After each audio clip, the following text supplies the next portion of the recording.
Hi everyone, I am Aishwarya Sandeep and welcome to another episode of Uncensored Life with Aishwarya. So today in our video we are going to talk about, or rather I am going to talk about a major decision that I took in my life. Now everybody knows that I'm a lawyer, I'm an entrepreneur, I'm a mother of two kids, and there's something special between me and my two kids. The bond between every mother and their child is it's special, but with me it goes a step beyond. Now my elder son, that is Suraj, he's about 9 years old now. He was born on my birthday, and my younger daughter Soumya, she was born on my wedding anniversary. So when we talk about our kids, they are ultimately special. So how did this miracle happen?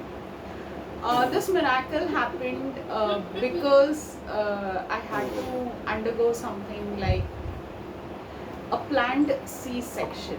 Now, this was not something that was done intentionally, but it was my medical requirement.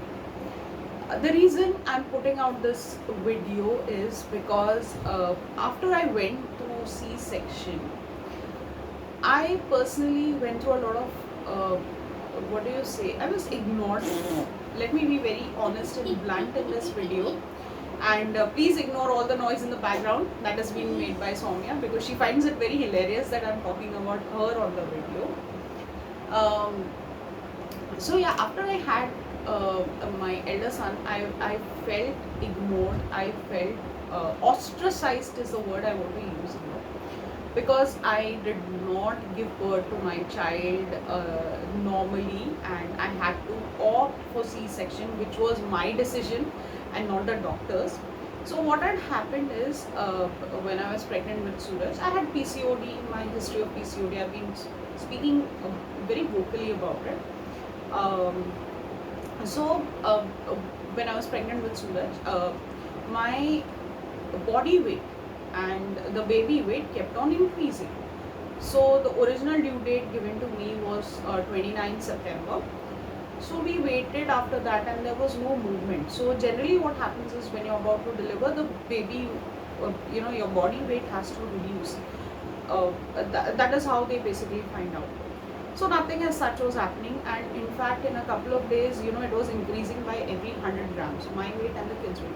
I was being continuously monitored, but apart from that, there was no there was no sign of cervix dilution or anything as such. Now, because the weight was increasing, that is also another challenge that has been faced, and he was almost more than 3.5 to 3.6 kgs, I remember, when he was born. So that was one of the reasons why doctor gave me a time period of 1 week and told me to make my decision in 1 week. So we waited till 7th October. Now in that particular year, 7th October was not only my birthday, it was also Sharad Purnima that day. So we decided to go ahead with the same date, and I had a planned C-section.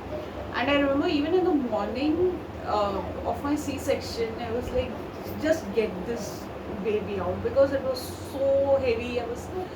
I was very uncomfortable by then, because sleep had left me, and those last days of pregnancy, especially your first pregnancy, is very difficult. So uh, I just wanted the baby to be out. That was the only thing in my mind. So even on that particular day, my doctor was trying, she was putting her hand and trying to see if there are any chances of normal delivery, if there could be epidural or anything as such. But then um, it didn't happen, and then we had the C-section.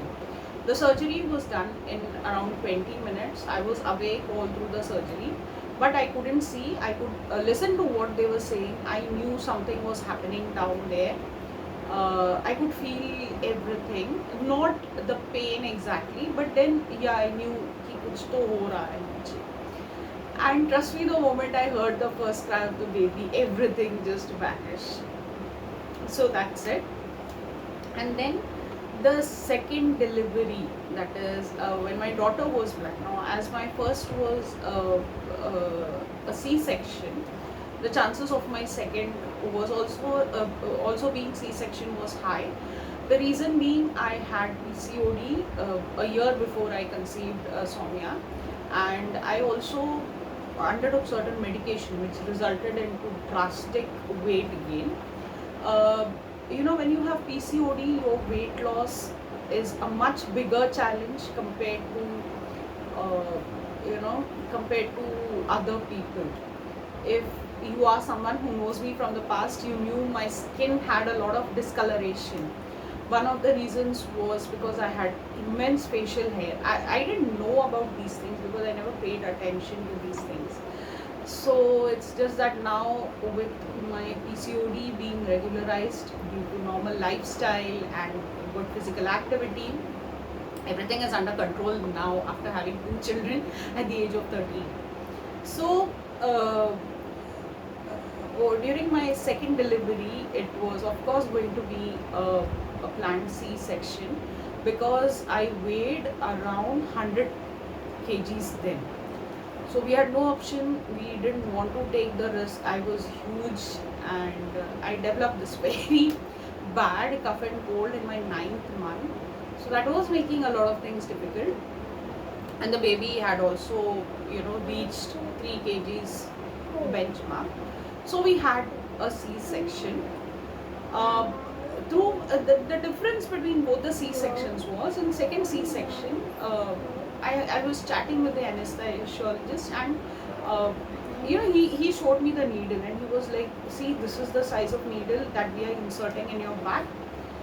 See, this is even thinner than your hair, so it won't hurt you or it won't pain you. And just as we were having that conversation, I didn't understand when the baby was born and what happened. We were just chatting around and the baby was born. But this time the difference was that I didn't hear the baby cry, and I didn't know what was the gender of the baby. I got so scared for those 5 minutes. It was like, I don't know what is wrong, and I can't express that fear that I had in my mind then, because there's nobody. You're in an OT with unknown strangers, and you don't hear the baby cry. That is why you have come here. So ultimately I had to ask. It just struck me that I've been chatting for so long, and I saw the doctors suturing me. I saw this whole big thread, and then I was like, what is the gender of the baby? Why can't I hear the baby crying? Is it all over? So they said, yeah, it's a baby girl. They've just taken her to clean up. So that was how my second one was born on the date of my wedding anniversary. Again, it was the same thing. The doctors had given me a time duration of 1 week to select the date, and we selected on that particular date because it was a Saturday. Everybody had a holiday, and it was more or less convenient for us. Now, the purpose of this video is not to encourage planned C-section, but to talk about certain aspects, to just share my experience so that a lot of mothers can relate. I never suffered from any side effects of C-section. Like there was never a back pain. There was weight gain because I did not rest. Because of a lot of other factors, and which I would have gained irrespectively, because I was always on the heavier side. It was, the preconceived notion that people had against women who have C-section that hurt me the most. It was never the medical challenge that was the problem. It was, having the perspective of someone who has taken a decision. Yes, planned C-section was very convenient for me because I knew that on so and so date to so and so date I'm going to be in hospital. I need to make arrangement for my elder son. I need to get ABCD things ready. That was very convenient for me, and I knew these are the things that I'm going to require. These are the diets that I'm going to require. But apart from that, there was no stress or anything. A lot of times what we forget is that pregnancy, the way a child has to be delivered, everything is the decision of the parents of the child. More than the parents, I would like to say it is the decision of the mother of the child, because she is the one who's bearing the child, and she's the one who's undergoing through the whole pain. Now I took the decision of going for a planned C-section, of course with the consultation of my family members and with the consultation of my cousins who are also doctors. I consultation from my friends, and for me it was a medical requirement, because apparently it seemed my body was not ready for delivery. I did not have colostrum, I did not have breast milk at all. I was completely dried up, and trust me, the trauma, the trauma for any mother not being able to feed the child is immense. No matter what luxury you have, no matter what money you have, no matter what it is, but when you're not able to do a simple task is where it hurts you the most. I had to go through this twice. But then I got lucky in a way, because both the times, both my gynecologists just told me one thing, that you don't need to stress about it. It's perfectly alright if you can't do certain things. It's normal. So both my children are exclusively formula fed. Both my children are at a stage where they are totally independent. They love me, they hate me, they fight with me as much as other normal kids.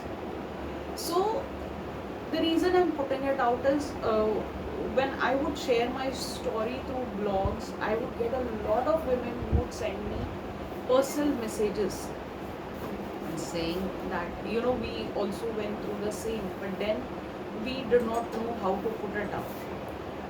That is one of the reasons why I'm sharing it out. And trust me, this pain or this trauma, I may have not shared it openly with anyone, but then that was clearly building up within me, and that piled on.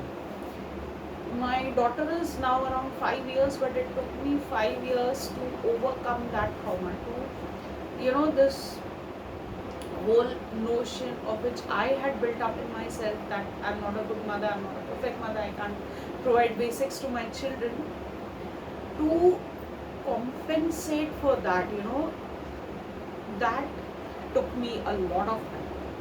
I don't know how much time it took, I don't know how much time it is going to take in future, but this video is especially for all the mothers who have taken major decisions in your life. For me, this was an extreme major decision. My children are born by a C-section and they fall sick like normal children. They recover in a couple of days. So you don't have to beat yourself, or you don't have to feel guilty about certain choices that you make in your life. So if you are a mother who is giving birth to a C-section, do let me know your story below. And yes, I'll be sharing a lot of my personal stories also. Thank you so much and have a great evening.